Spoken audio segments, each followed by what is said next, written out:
Everybody out there in newbie land like I am, just learning everything about droning, I guess you would call it.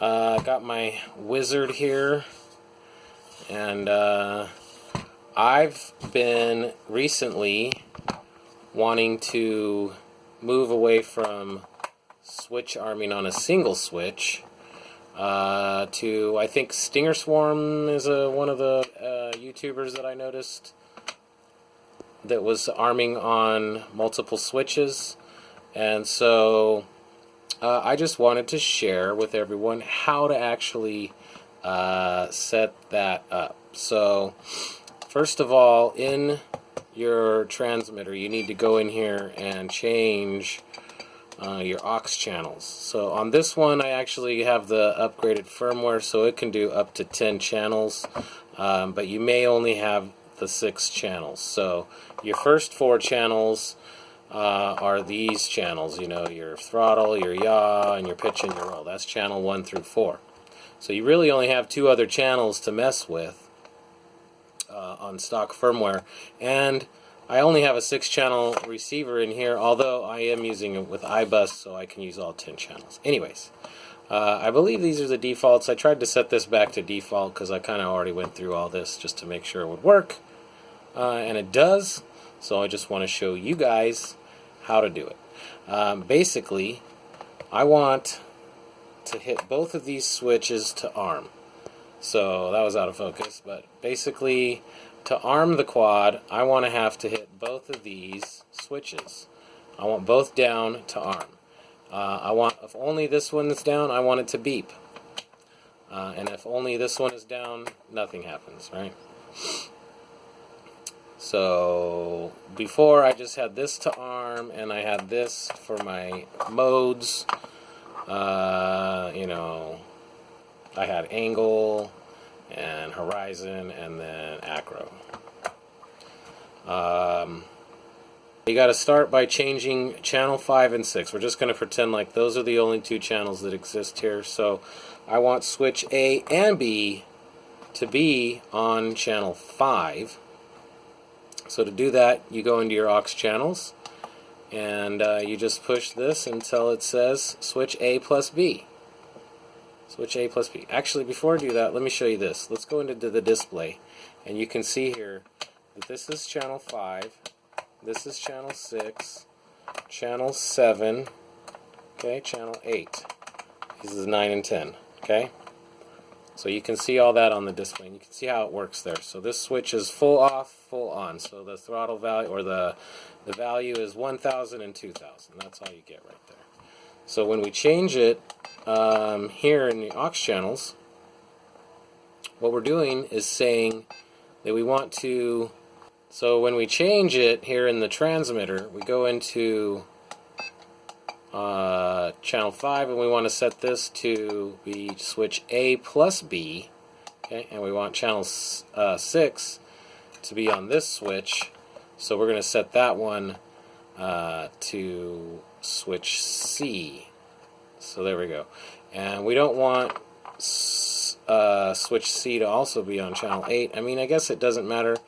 You don't have to get rid of these, but I like to just kind of get rid of these. So if we keep going back, we can put these all here like that, so those things will be controlling. The switches are only going to affect channel 5 and 6. That doesn't actually affect anything if we don't set it up in Betaflight.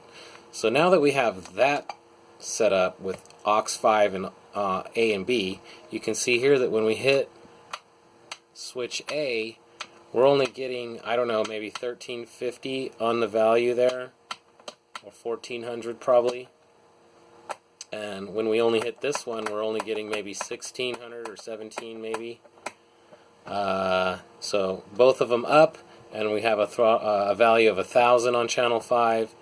Both of them down, we have a value of 2,000 on channel 5. And then this one is, you know, 1,000, 1,500, and 2,000.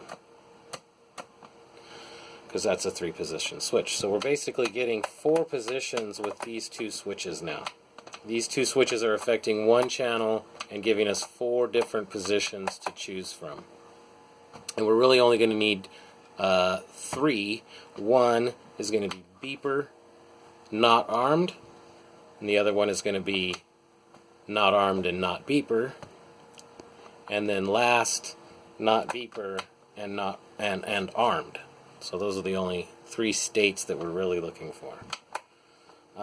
So let's go ahead over to Betaflight, and we'll see what that looks like in Betaflight. So here, let me plug in. I'm going to plug in the quad. There we go, and I'm actually going to plug in the LiPo as well, so that we have the receiver powered. Alright, so here we are in Betaflight, and we're just going to connect up, and you can see if we go over to the receiver tab here, that you'll notice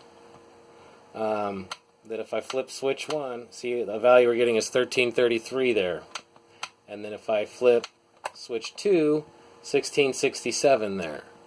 And then if we flip both, 2000 is the value. So that's how we can have 2 switches affect one channel. It's basically just 4 positions here. We got 2 times 2. So 1000, 1333, 1667, and 2000. Those are all 4 options.